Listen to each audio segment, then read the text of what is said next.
I never realized this, but never has it ever been done before.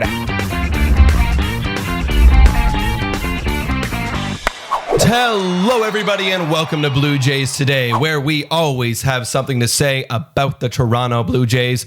I am your host, Adam Peddle. And I'm your host, Nicholas Playlog. And today we're going to be talking about the guys that we think are most likely on the move in this season. The people that we think could be moved and traded come the trade deadline. But before we get into that, guys, please make sure to like, subscribe, comment down below. And if you want to win a Blue Jays jersey, then use our code TODAYJAYS on Monkey Knife Fight. Make your first deposit, your first bet, and you'll be entered. And we're going to announce it on opening day. So that is coming very, very soon. Okay. Let's talk about this, man. This is exciting. First off, the thing that I think is the most exciting is that Blue Jays are probably buyers.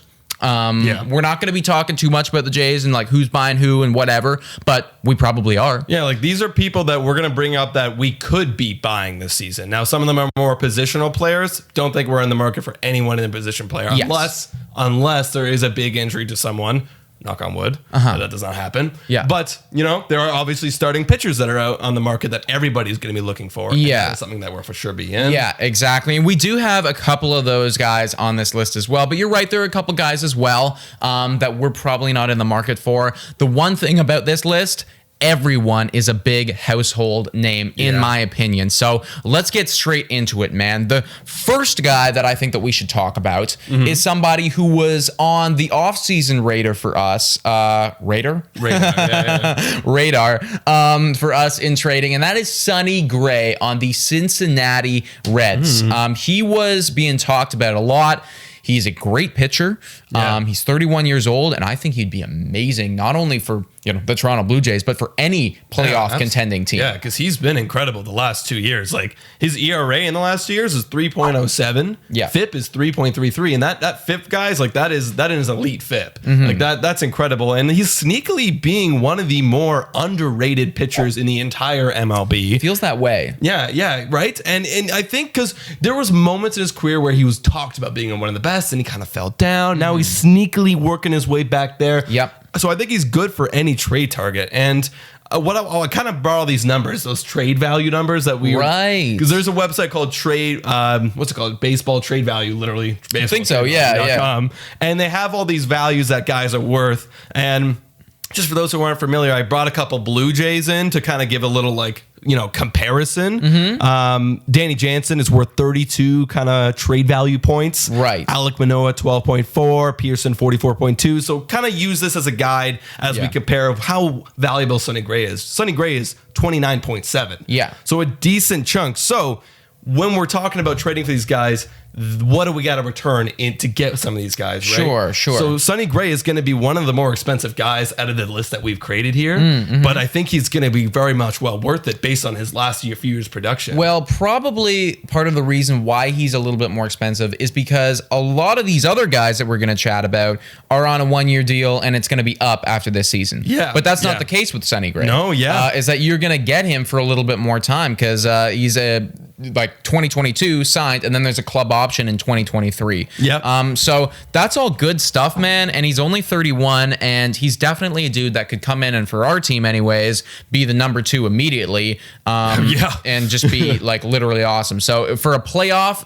if we're really gunning for the playoffs and this guy is available, I think that would be awesome. And a lot of people are saying the Cincinnati Reds are probably going to be sellers this year. That's the question, because I don't think they think they're the sellers, but it all depends on how the season goes. If they fall into a hole early, then the trade talks are going to start rising. So that goes with everyone's team on this list. And I did want to qualify that. I wanted to preface this kind of video by saying that there are two major things that need to happen for any of these guys to get traded, I think. And that's these guys need to be good. If they're garbage, then nobody wants them. That trade value changes. Exactly. Things will change. And 2, their team probably has to be bad. Yes. And because, if they are good and their team is good, then they're going to keep them. So if they're good and their team is bad, then they're going to want to get some return. And as well, the other teams in the division have to be way better. Because if the Reds are doing bad, but the Cubs and the Brewers are also bad, they're gonna think, well, we got a chance. Sure, you know. sure. Yes, no, I mean, like playoff hopes need to be very, very Gone. slim. They gotta be super slim. Also, too, just something to note as well. I was looking a little bit at these farm systems things. MLB ranks the Reds farm system 20th. It really does feel like that team on the offensive side of things is getting older, and they could use a bit of a revamp. So I think Sonny Gray could definitely get moved. Yeah. Who else you got? What else we got? Well, this is one of my favorite guys I like to talk about. Yeah. His name is Trevor Story in the Colorado Rockies. That man needs to get the hell out of Colorado. Sure. Like, literally, he's a dumpster fire over there. Because Trevor Story, he's on his last year of his contract. His trade value is a little bit higher. I believe it is the highest on this list we have. It's at 30.8. And he is a stud. he is an absolute stud. Anyone who trades for Trevor Story is literally going to add this like whole all-star element weapon that's just like going to make your it's going to really change the lineup. Yeah. And the Colorado Rockies are going to be looking for a trade. The fact that they think that they're going to build their team, like they're kind of like, no, there's no way that we're trading Trevor Story. They need to look at themselves in the mirror and realize that they have nobody in their farm system. They have one in the top 100. So yeah.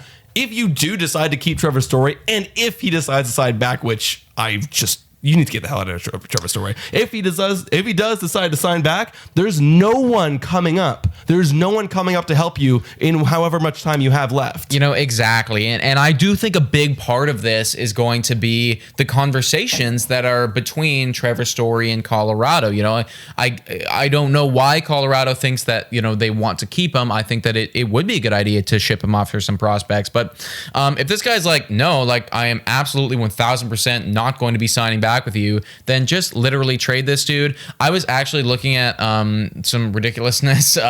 It's like some like Yankees reporter or something like that was talking about how the Yankees might want to trade for Trevor Story. That would be crazy, and I would hate that. Yankees totally would, though. Yeah, Yankees totally would. Like, you know, they wouldn't even need him, and they'd be like, let's just get this guy. They might, because if Gio Urshela doesn't hit, then they need a shortstop. That is actually a great fit because you can move Urshela. You could or Torres, dude. Move everybody. You know, it's like, you know, if Torres is like off to a poor start again or something like that. So absolutely, like I could see that happening. You know, so one of those crazy big teams where it's like the budgets are wild and they're just all in for this year. Yeah, I could totally see that happening. And I mean, Trevor Story is very, very good. I do think that the Coors effect question mark needs to circulate around him similarly as it does to Arenado. Yeah. But I mean, you know, definitely. Sorry, go ahead. Finish your thought. I was just going to say, like, definitely on the market. But. Oh, yeah. I was going to say Coors Field effect. Well, you know, look at DJ LeMahieu. He goes over to Yankee Stadium. Yankee Stadium would be a great place for Trevor Story. Yeah, absolutely. You know, it's once again, I still think that Arenado is going to be a stud. So I would still say the same thing about Trevor Story. It's always something that circulates around these hitters. So, anyways, he is definitely a guy to be watching out for. And there should be stories circulating around Story. Nice. The next dude, I think, would be freaking amazing for the Toronto Blue Jays if we were to even consider doing this. And that guy is Max Scherzer, Mad Max. He has been fucking dominant for the last, I can't even remember how long, man. So good. And he is now on the last year of his deal with the Washington Nationals. The Washington Nationals have the worst farm system in all of baseball. They have one guy in the top 100 system. That guy is ranked 99. That's horrible. So this is not a team that is built for the future at all right now. And also something to note, they've already committed long-term to Strasburg and to Corbin. I don't necessarily see themselves saying that we are going to sign Max Scherzer back if they're having a bit of a down year. And again, that needs to happen. They can't be in the mix of things. But in that tough division where wins don't come easily, I think it could definitely happen where they get off to a slow start, things aren't going their way, and they're like, holy shit, we need to get some value out of this guy while we still can. Yeah, that's tough. That's a tough situation for the Nationals because you almost want to bring up more guys coming up to back up Soto, you know, and Strasburg. Now you got him on a longer deal, so maybe he can kind of become that Max Scherzer kind of filler. And but there just really isn't one else to help out like Turner as well. And you got Corbin still. Not too sure about his deal, but it is also for several more years, like decently expensive. So that's why I'm saying like they already have Strasburg and Corbin locked down for like several years down the line. Yeah. You kind of want to, maybe you hit Josh Bell. I think he's on a short-term deal. So if the Nats are out, they find themselves out early, especially in a tough division. I actually did look at their record, and it actually is decently easier. It's on the easier side to begin the year, so they might find themselves actually competing. Okay. But let's say they aren't and they're losing. Yeah. Then you got it. Scherzer's an easy one to sell, even though he's actually not worth that much. Only 5.2 on the trade value. Well, I really think that a lot of that is now it comes down to A, the age, B, the injury history, and C, the the fact that it is a one year deal. He is expensive as well. Like it is like we're paying this guy a lot for this 1 year, but whatever. It's like if you're a contending ball club. And that's why I think this guy would be amazing for the Toronto Blue Jays. If he comes out this year and he's healthy and he does what we know that he can do, pitching under a 3.5 ERA, which is so within the ballpark for him. In fact, I would bet money on it. If you were to trade for Max Scherzer on the Blue Jays, let's say, now we got Ryu. Now we got Scherzer, and now we probably have somebody else. Because if we are trading for him, I'm assuming that Robbie Ray or Steven Matz or Stripling has kind of broken out and be that 3.6, 3.7 ERA guy. Yeah, you have a guy who has pitched in Game 7 of the World Series and won. Yeah, literally. You want to talk about serious experience and being in clutch moments? Yes. This is the guy to own. And if we got him on our team, now I'm starting to ask the question, why not us? Yeah. Why aren't we being talked about? You lead with Mad Max, you get Ryu the softie coming in next, then you get Robbie Ray, and maybe you get like a bulk guy coming in after him. And you really steamroll through the whole World Series. Now we have a trio that can actually compete, and this is a guy who can game change, and I think that's why I would be down to literally trade for this guy at the trade deadline, because if we're in the mix, I think he elevates our team to a new tier. Yeah, and depending on how, we wouldn't even have to give up too much just based on the trade value, just based on this website, because Alek Manoah is a 12.4. This guy's a 5.2. Right. So we don't even need to give up any top prospects according to tradevalue.com. I feel like if he is pitching out of his mind, it will go up. It will go up, for sure. It will raise as the season goes on. But I'm really hoping that this is something that is available to the front office, and we're thinking about this. If the Nationals get off to a slow start, and if Max Scherzer is firing on all cylinders, that's a call that I want our team to make. Yes, that would be amazing. Give me Mad Max. All right, next. I'm going to group these guys into a 3. Because we know who it is. Because, I'll just say it. It's the Chicago Cubs guys in Baez, Rizzo, and Bryant. These guys are all on their last years of their contracts, all over $10 million. Bryant, the most expensive at 19.5. Right. And they could all be going anywhere all across the league in baseball. Obviously, last year they had down years. All of them, I believe, had down years. Every single one of them. I actually looked it up, and the highest batting average out of all three was Rizzo with 222. Wow. And these guys are not 220 hitters over their career. No. They are all stars in their own regard. Yeah, and it's funny you say Rizzo, because Rizzo's actually, his trade value is the most at 20.1, and then Bryant surprisingly lowest at 2.8.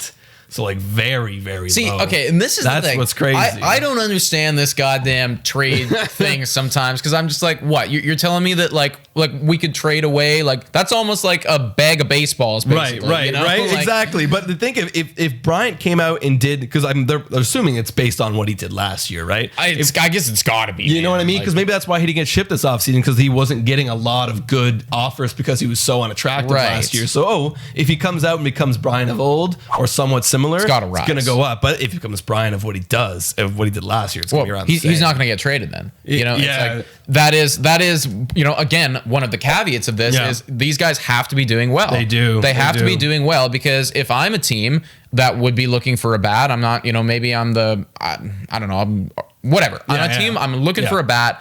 I'm not trading for a freaking 200 hitter. No. I want these, I want Chris Bryant to be hitting at least 270, 275 or something, and doing pretty well. I'm going to send him my cheap stuff, and hope he hits. Like, that's all. If I am going to trade, I'm going to be like, oh, here's my like 45th in my system. You know what I mean? Like, that's exactly. And I do think that their value also, like, it really depends on what they're doing. If Chris Bryant is having an MVP lift type season, then his value is not 2.8. It's going up to 30.8 or higher than Trevor Story. It's going to be a hell of a lot. So that's very important. These guys have to bounce back for sure.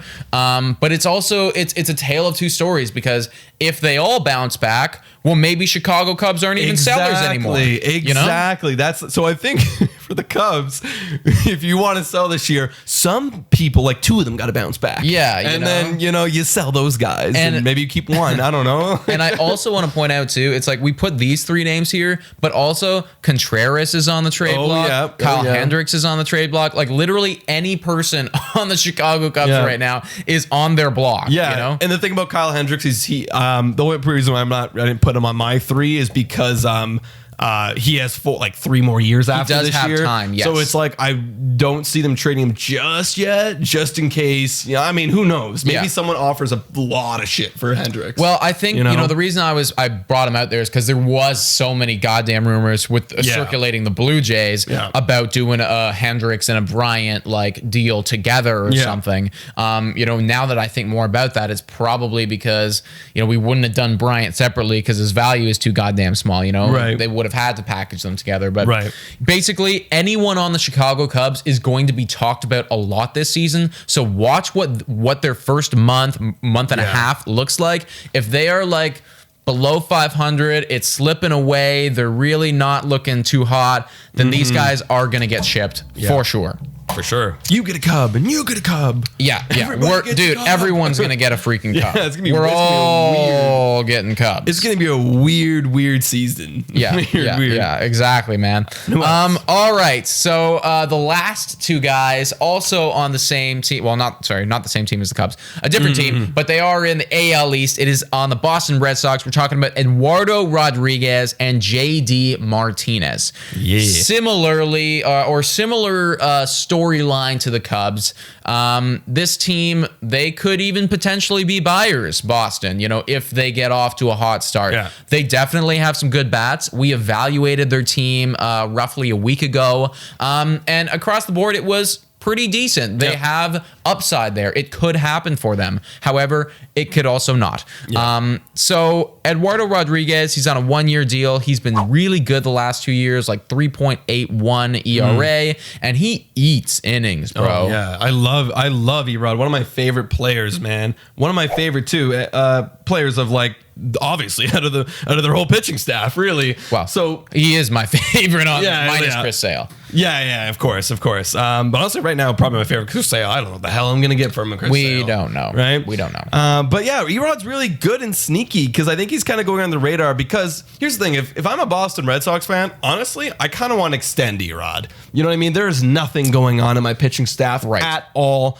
The last thing I want to do is give up him. However, it is an option if they just want to blow the hell their team up and Erod's having a great season, you might get a lot of return. Maybe you get like 2 good starting pitching. If the deal's right, like with the Blue Jays did with Stroman, we got 2. We got Simeon Woods Richardson and Anthony Kay. 2 young potential starting pitchers. Like, I think that's exactly what a trade for him would look like if he's doing well. They would want to be getting some sort of pitching prospects back. And now looking at that deal on our end, you're thinking, hey, that's not so bad. Even though Stroman is still doing very good, I like what I'm seeing with my pitching prospects of SWR and K so far. So I'm sure that the Red Sox would definitely prefer something like that. And Stroman's expensive. Sorry to cut you off. And Stroman's expensive right now. You know what I mean? Yes, he is expensive right now, and that's not really what our team needs. JD Martinez, him too. It's like I think he's got 1 year left on his deal, and he's got 1 more year after with he has a player option. So, interesting. So he chooses whether he wants to play again. So I think that's why actually his trade value is so low. It's actually -13. Jesus Christ. Because I think there's like a worry if he doesn't hit and you have him for another year of $13 million, that's fucked. Yes. So I think that, again, it's going to be one of those things. What is he doing in the season? If JD Martinez is popping off right now and doing really, really well, but the Boston Red Sox aren't doing good, well, then you know what? $13 million doesn't seem so bad, because JD Martinez, as we have known, is a career stud. He is awesome. However, did have a bit of a down year last year. Yeah, like that would eat a lot. Like if he continues to get worse, like, and if I'm JD Martinez and I'm sucking ass, and maybe I want to squeeze another almost 20 mil out of a team, like I will. You know what I mean? Of course, I would do that. Yes, you know what I mean. You know? So so JD's interesting. I think if he does, like you said, if he does bounce back, that number is going to change, and his contract. Yeah, if he started to look healthy and like playing every day, that contract's going to look even better. Well, and when you think about, some of the stuff that we pay for, right? It's like, we paid $18 million for Marcus Semien. Yeah. He had a, pretty down year last year. Yeah. But, when I see a player doing it halfway through a season and I'm like,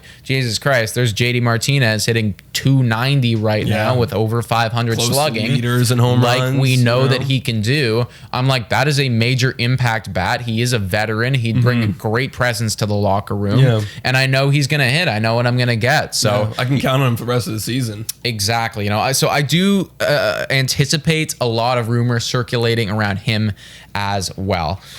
That's who we got, guys. I think that, this is really interesting, man. Like every single one of these guys could go either way. It all depends on, how things shape up. And we're also going to be seeing too, it's like on some of these bad teams, like the Texas Rangers. If we forgot the Marquez on the Rockies. Well, Marquez too. It's like if I'm Colorado, I want to hold on to Marquez. It all depends on if they're gonna blow the hell up. You know what I mean? So it all depends on. It's them. Like Trevor Story to me seems like such the clear option of who to trade. It's just like he's got 1 year left. He still has a lot of value. He probably isn't gonna want to come back here. Yeah. It's like. Marquez has more years on his contract. He's still young, still really good. It's like I would definitely prefer to do Trevor Story, but just me. If I'm me, I would do what the Blue Jays did and get everyone out of town. Just freaking scrap it. Suck for 2 to 3 years. Realistically, that is what I would do too. I would scrap everything. But what I was gonna say was like some of these worst teams like Texas Rangers, Pittsburgh Pirates, like.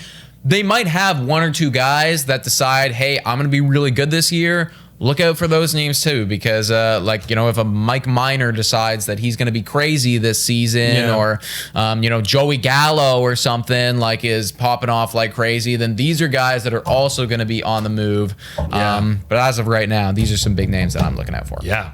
Maybe even Miami. I don't know if they have any older veteran guys, because I definitely know that they want to keep some of the younger guys. Miami.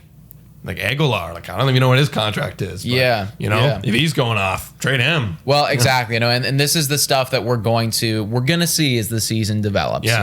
What is happening. After I did this, broke this down. I'm like, God damn it! I really hope the Washington Nationals suck. Oh yeah, absolutely. I'm like, I want that to be an option, bro. Especially we didn't even talk about, but like if Josh Bell becomes Josh Bell of 2019, and like they're still losing and they suck, maybe they have injuries. It's like trade Josh Bell, like just get everyone out of there, man. Yeah, because I was also thinking too, like this farm system is so goddamn bad, and I'm looking at Juan Soto and I'm like. In a year, 2 years, this could be the best player in baseball. I certainly don't want to go down the same route as the Angels. And waste 10 years of Mike Trout. They might do that. That's what I'm saying, bro.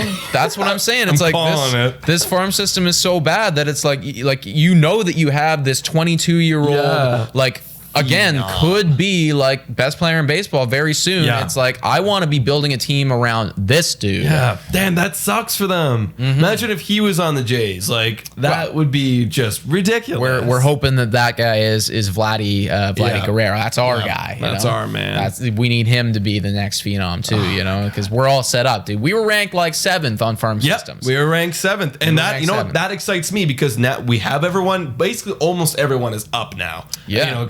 Minus a few pitching prospects and a few hitters. But I'm hoping that once those guys come up, we're still in like the top half of the league, because that just shows that we are continuing to develop and scout players. And it also tells me too that we have ammunition to get a Sonny Gray and to get a Max Scherzer if needs be. You know, we have the stuff, and we can say, hey guys, you don't have, you know, Dick, take our, you know, guy over here. We'll take your Max Scherzer Cy Young winner. Like, that's what Houston did. We got a lot of players from Houston over the years because they were full at the top. And, like, yes, they were Derek Fisher, you know, but T.O.'s kind of hitting. Yeah, Ken Giles we got from them. Yeah, like, we actually got good players. So, you know, look for, if I'm a team that's not winning right now, I want to look at people like us and get our guys, because they will become guys. Absolutely. You know, the Rays have the #1 ranked farm system in the league right now.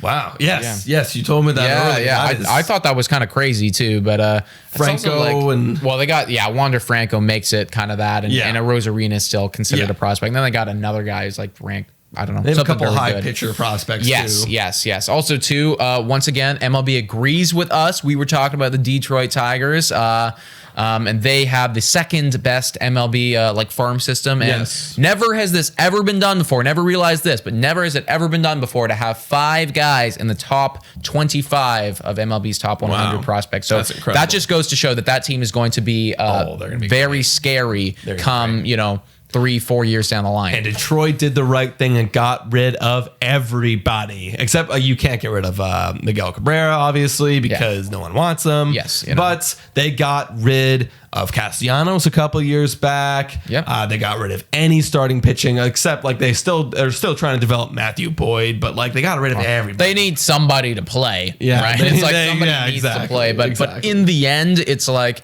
I would be worried about that team in 3-4 years. So guys, let us know in the comments down below if we've missed anybody. I'm sure that there's some notable names out there that we've missed. So be sure to let us know in the comments and let us know your thoughts on what we've chosen to be some of our must-trade people in this upcoming year. Yes, my friends. And you can also check us out on Spotify, Breaker, Anchor, Radio Public, and Google Podcasts. Also, please make sure to subscribe, like, comment down below, the whole shebang. And also, if you do want to win that jersey, today, Jays, is the code Monkey Knife Fight. Hop on, make your first deposit, your first bet. Got to be legal gambling age, sadly. But yeah, we're going to be announcing that in a week and a half, basically. So make sure to do that, guys. And yeah, cool. Oh, well, I forgot to mention, we got a new Patreon member. Our new Patreon member, literally, the name is Alejandro Kirk. Yeah. So thank you, Alejandro Kirk, for becoming a Patreon. Thank you very much. We'll bring him up at the beginning of the next podcast. Yes, let's do it. Just to shout him out. I was like, I should have wrote it in my notes, but we'll bring him up. We'll bring up Alejandro Kirk after. So thank you again. Thank you, man. And if you want to guys become a Patreon, we're having our Wine on Wine coming out this Friday. Every Friday we're having a Wine on Wine. Yeah, we're just pretty much getting silly and chatting with one of you, and then answering some stupid questions. So it's a good time. Good time. All right, guys. Thank you so much for watching. And go Jays, go.